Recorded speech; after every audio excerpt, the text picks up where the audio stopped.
A orillas de los caudalosos ríos que dieron vida a Mesopotamia, se alzaba Ur, la ciudad sumeria que desafió al tiempo y la arena del desierto. Más que un simple asentamiento, Ur fue un centro espiritual y económico que marcó el destino de toda la región.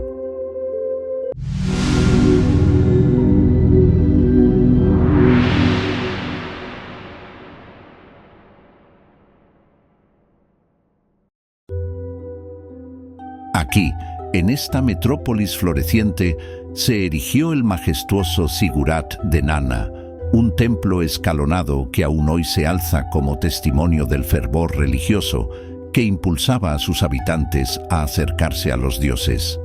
Sus muelles recibían barcos cargados de metales, madera y piedras preciosas, en una red de comercio que se extendía hasta el lejano valle del Indo. Ur fue una ciudad de la región de Sumeria, al sur de Mesopotamia, y sus ruinas yacen hoy en día en Tel el-Muqayyar, Irak. Según la tradición bíblica, la ciudad recibió el nombre en honor al hombre que fundó el primer asentamiento, Ur, aunque es un dato debatido. El otro lazo bíblico de la ciudad es con Abraham, el patriarca, que se marchó de Ur para asentarse en la tierra de Canaán. Los eruditos han cuestionado esta afirmación porque creen que el hogar de Abraham estaba más al norte de Mesopotamia, en un lugar llamado Ura, cerca de la ciudad de Harran, y que los escritores de la narrativa bíblica en el libro del Génesis confundieron ambos lugares. Independientemente de las conexiones que pudiera tener, Ur era una ciudad portuaria importante del Golfo Pérsico, que muy probablemente empezó como una pequeña villa en el período Elobaid de la historia de Mesopotamia, 5000 a 4100 a.C., y para 3800 a.C. ya era una ciudad estable que estuvo habitada continuamente hasta 450 a.C. Las asociaciones bíblicas de Ur la han hecho célebre en la Edad Moderna, pero mucho antes de que se escribieran las narraciones bíblicas, ya era un centro urbano importante y un lugar muy respetado en su época. Ya desde el principio, Ur fue un centro de comercio importante, gracias a su ubicación en un lugar crucial donde el Tigris y el Éufrates desembocaban en el Golfo Pérsico. Las excavaciones arqueológicas han sustanciado las suposiciones de que, en un principio, Ur poseía una gran riqueza y sus ciudadanos disfrutaban de una comodidad desconocida en otras ciudades mesopotámicas. Al igual que con otros grandes complejos urbanos de la región, la ciudad había empezado como una pequeña villa que muy probablemente estaba dirigida por un sacerdote o sacerdote rey. El rey de la primera dinastía, Mesanepada, solo se conoce por la lista de reyes sumeria y por las inscripciones de artefactos encontrados en las tumbas de Ur. De la segunda dinastía se sabe que tuvo 4 reyes, pero no se sabe nada de ellos, de sus logros o de la historia de su época. Los primeros escritores mesopotámicos no consideraron que mereciera la pena documentar los logros de los mortales, y en vez de ello prefirieron relacionar los logros humanos con el esfuerzo y la voluntad de los dioses. Los reyes héroes de la antigüedad, tales como Gilgamesh de Uruk, o aquellos que realizaron hazañas asombrosas como Etana, eran dignos de tal documentación, pero los detalles de los reinados de meros mortales no merecían tal preocupación. Esto cambiaría con Sargón de Acadia, que reinó de 2334 a 2279 a.C., y su imperio acadio, que gobernó las diversas regiones de Mesopotamia entre 2334 a 2083 a.C. Sargón el Grande decía haber nacido de una sacerdotisa y de un dios, y haber flotado sobre el río en una cesta de juncos hasta que lo encontró el sirviente del rey de la ciudad de Lagash, donde surgiría del anonimato, gracias a la voluntad de la diosa Inanna, para gobernar toda Mesopotamia. Las inscripciones que dejó instan a quienes vengan después a realizar las hazañas que realizó él, si quieren llegar a llamarse reyes, y su vida mereció el esfuerzo de los escribas de la región durante siglos después de muerto.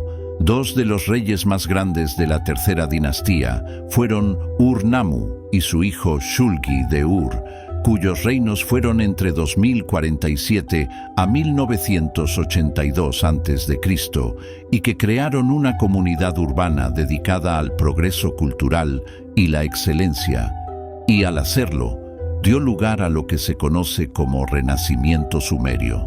Ur-Nammu escribió el primer sistema legal codificado del país, el Código de Ur-Nammu, unos 300 años antes de que Hammurabi de Babilonia escribiera el suyo, y gobernó su reino siguiendo una jerarquía patriarcal por la cual él era el padre que guiaba a sus hijos hacia la prosperidad y la salud. Fue con Ur-Nammu con quien se construyó el gran zigurat y el comercio floreció. Fue con este rey cuando Ur alentó el arte y la tecnología por las que son más conocidos los sumerios. Para que tal sistema de gobierno patriarcal funcionara, los súbditos tenían que creer que su gobernante era mejor y más poderoso que ellos mismos, igual que los niños ven a sus padres. Parece que, para lograr este fin, Ur-Nammu se presentó ante sus súbditos siguiendo el ejemplo de los reyes héroes Sargón y Naram-Sin, de manera que el pueblo lo siguiera en su búsqueda de la excelencia.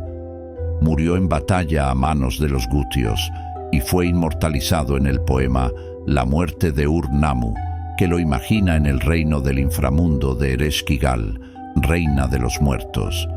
Según cuenta la leyenda, su hijo Shulgi, en un intento de sobrepasar los logros de su padre, fue aún más allá. Un ejemplo de esto es su famosa carrera, cuando, para impresionar a su pueblo y distinguirse de su padre, Shulgi corrió 321,8 kilómetros del centro religioso de Nippur a la capital de Ur, y vuelta en un solo día, para poder oficiar los festivales de ambas ciudades. Este logro se celebra en un poema de alabanza a Shulgi, que se leyó por todo el reino. Shulgi continuó con las políticas de su padre, mejorándolas cuando le pareció apropiado, y está considerado como el mejor rey de la tercera dinastía de Ur por las cotas a las que llegó la civilización bajo su reinado, incluido priorizar la alfabetización. Shulgi mejoró los caminos, creó posadas con jardines y agua corriente y encargó la renovación y reconstrucción de muchas estructuras por todos sus territorios. Entre sus muchos proyectos de construcción estaba una muralla que recorría 250 kilómetros a lo largo de la frontera de la región de Sumeria para mantener fuera a las tribus bárbaras conocidas como Martu, o como se los conoce en la Biblia, los amorreos. El hijo, el nieto y el bisnieto de Shulgi mantendrían esta muralla, pero no pudieron mantener a las tribus más allá de las fronteras. La muralla era demasiado larga como para estar bien vigilada, y como no tenía protección en ninguno de los dos extremos, los invasores podían evitar este obstáculo con solamente rodearlo. En 1750 a.C., el reino vecino de Elam traspasó la muralla, saqueó Ur y se llevó al último rey como prisionero. Los amorreos, que ya habían encontrado la manera de rodear la muralla, se mezclaron con la población sumeria y, de esta manera, la cultura sumeria llegó a su fin con la caída de Ur.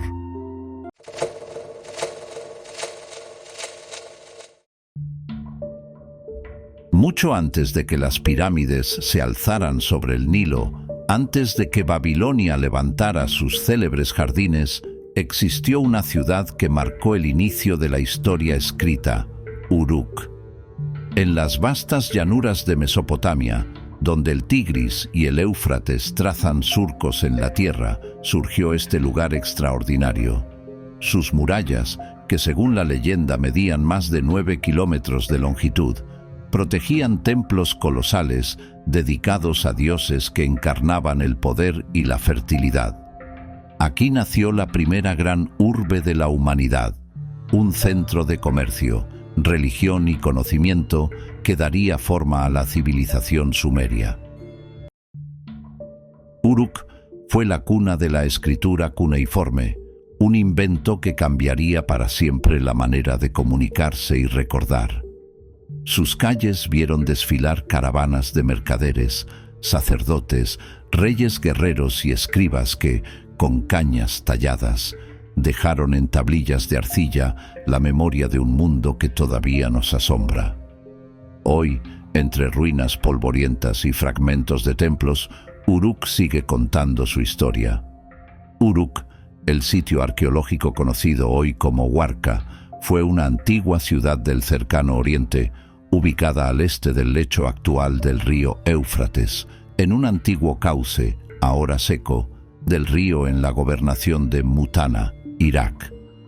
Uruk desempeñó un papel preponderante en la temprana urbanización de Sumeria a mediados del cuarto milenio antes de Cristo. En su apogeo, hacia el principio del tercer milenio antes de Cristo, Uruk tenía una zona amurallada de unos 6,5 kilómetros cuadrados, estimándose su población entre 50.000 y 80.000 habitantes, siendo por lo tanto la mayor ciudad del mundo en esa época.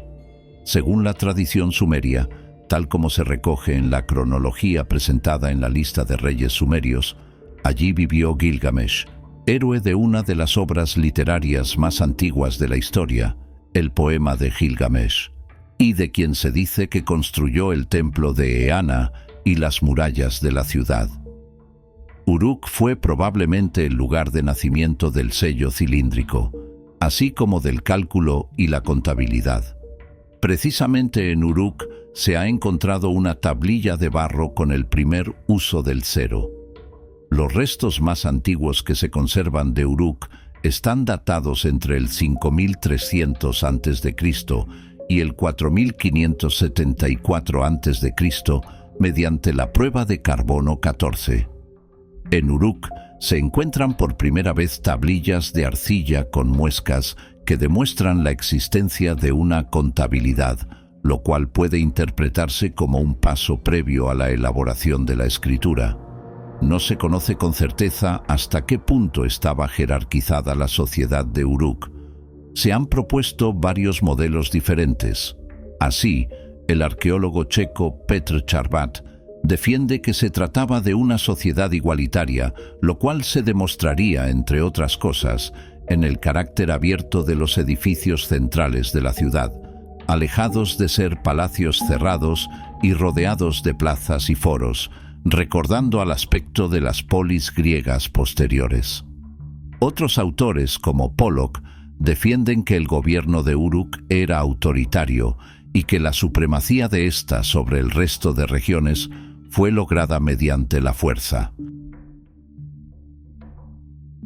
De acuerdo con la lista de reyes sumerios, Uruk fue fundada por Enmerkar, quien trajo la sede real con él desde la ciudad de Eana. Otros reyes históricos de Uruk incluyen a Lugal-Sagesi de Umma, quien conquistó Uruk, y Utuk-Engal. Según el mito sumerio de Enki e Inanna, en acadio Ea e Ishtar, el dios del agua Enki, una de las deidades más importantes, ocultaba los me, que eran todas aquellas formas de conducta y usos sociales necesarios para el funcionamiento del mundo. Pero Inanna, diosa del amor y de la ciudad de Uruk, quiere llevárselos a su ciudad. Para ello viaja en barca hacia el Apsu, el hogar de Enki, y lo emborracha en la fiesta de bienvenida que éste le prepara, tras lo cual se lleva los me a Uruk, desde donde se difunden. La Biblia hace referencia a Uruk en numerosas ocasiones. En ella se atribuye su fundación a Nimrod, del cual se dice que Uruk fue la segunda ciudad que fundó después de Babilonia, Génesis 10:10. En Esdras 4:9-10 hace referencia a un exilio de las gentes de Uruk.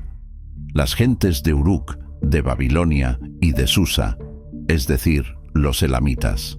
y los restantes pueblos que el gran Asnaper deportó y estableció en las ciudades de Samaria y en el resto de Transeufratina. La construcción de canales fue una innovación crucial en Uruk, facilitando la comunicación y el comercio a través de vías fluviales. Estos canales, conectados al río Éufrates, no solo permitían el transporte de mercancías y personas, sino que también eran esenciales para la agricultura, asegurando el riego de los campos y el suministro de agua a la población. Los canales no solo mejoraban la comunicación interna, sino que también conectaban a Uruk con otras ciudades y regiones, facilitando el intercambio cultural y comercial. La infraestructura hidráulica de Uruk fue un modelo a seguir para otras civilizaciones mesopotámicas que adoptaron y adaptaron estas técnicas para sus propios contextos.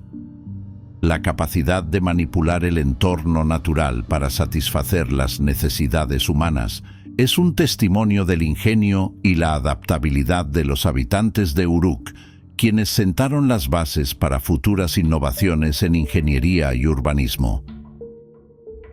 El sello cilíndrico, otra innovación cultural de Uruk, desempeñó un papel crucial en la identificación personal y la autenticación de documentos. Estos sellos, grabados con intrincados diseños, se utilizaban para imprimir imágenes en arcilla, actuando como una firma personal que garantizaba la autenticidad de las transacciones y los acuerdos.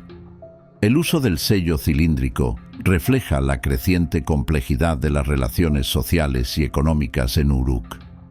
A medida que la ciudad se expandía y las transacciones comerciales se volvían más frecuentes, surgió la necesidad de un sistema que asegurara la integridad y la confianza en los intercambios. Los sellos cilíndricos no solo cumplían esta función, sino que también eran objetos de arte, reflejando el estatus social y la identidad cultural de sus propietarios.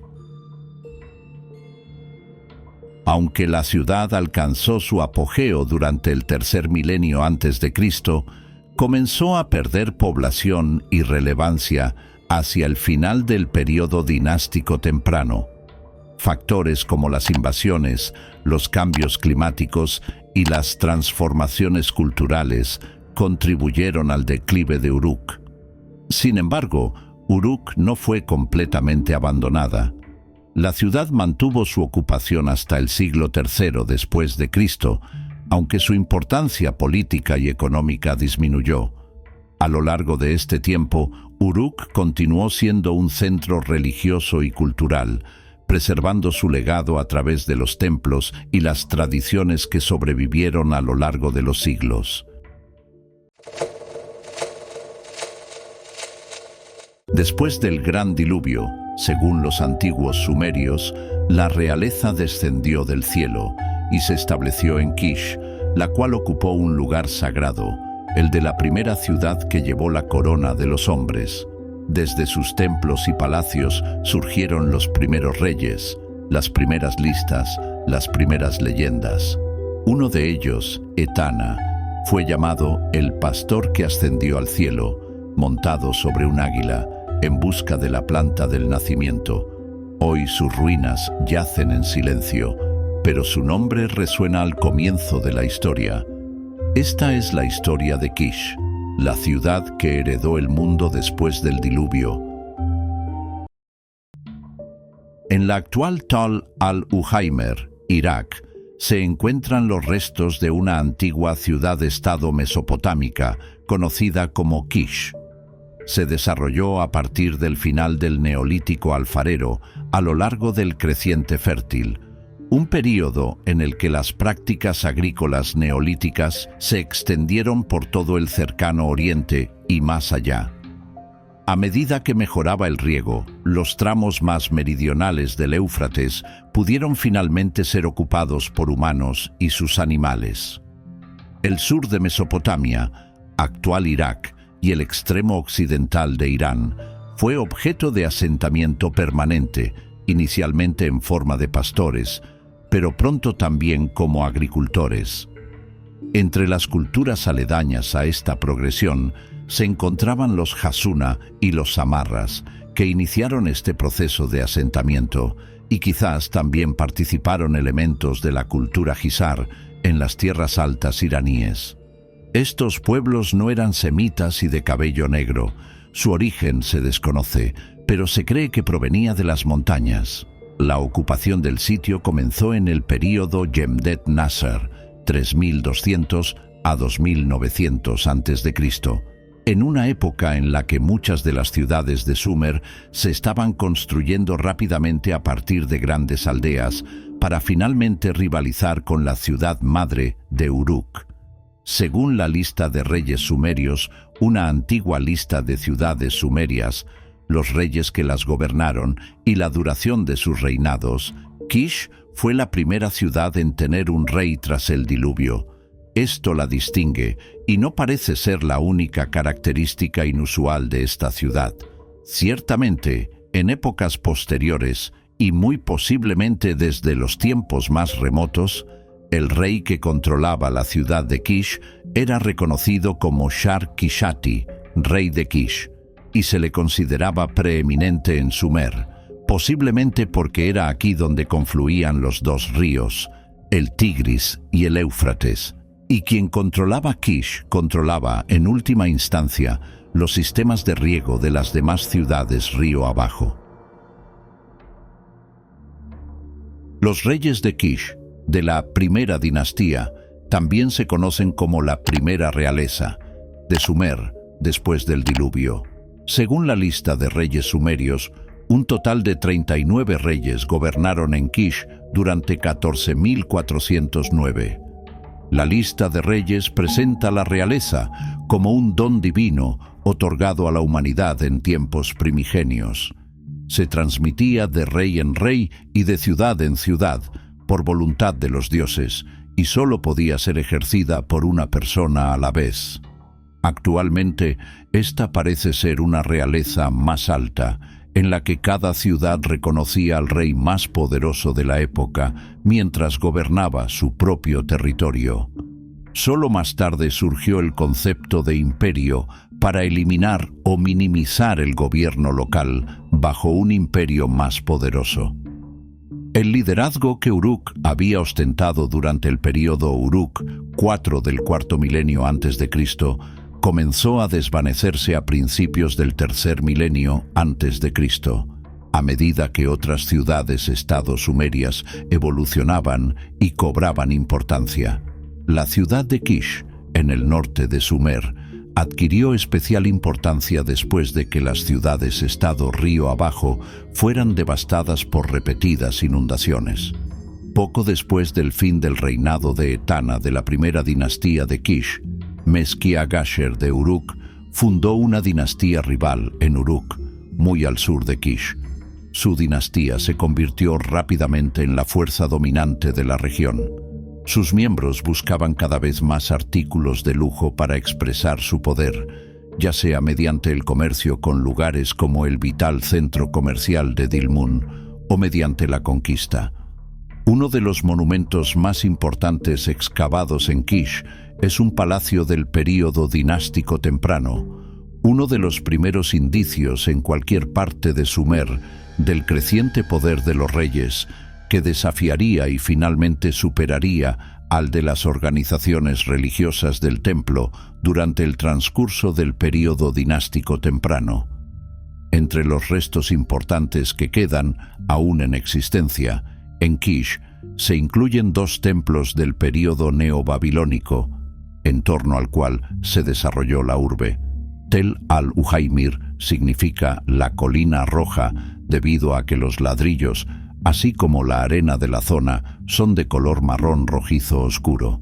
La caída de la ciudad sumeria de Ur y su tercera dinastía, alrededor del año 2004 a.C., puso fin a las últimas etapas de la civilización sumeria. Tras una larga migración a la región y siendo parte del problema que causó el declive de Ur, los amorreos comenzaron a llenar el vacío dejado por el colapso. Kish parece haber estado bajo el control de Kasalu durante aproximadamente un siglo antes de liberarse, bajo una breve serie de oscuros gobernantes amorreos. Se sabe poco de los acontecimientos de este período, antes de que Babilonia tomara el control de gran parte de la región. Kish fue mucho más que una ciudad entre muchas. Para los antiguos sumerios, fue el primer centro de poder legítimo después del diluvio, el punto donde la realeza descendió del cielo y se estableció en la tierra. En ese acto simbólico comienza la historia política de Mesopotamia. Aunque sus restos no sean los más espectaculares del sur iraquí, su importancia arqueológica es indiscutible. En Kish se documentan algunas de las primeras fases de urbanización, escritura y organización estatal, y en sus tablillas y fragmentos aún se busca reconstruir cómo los pueblos del cuarto milenio antes de Cristo comenzaron a articular el poder, la memoria y el mito.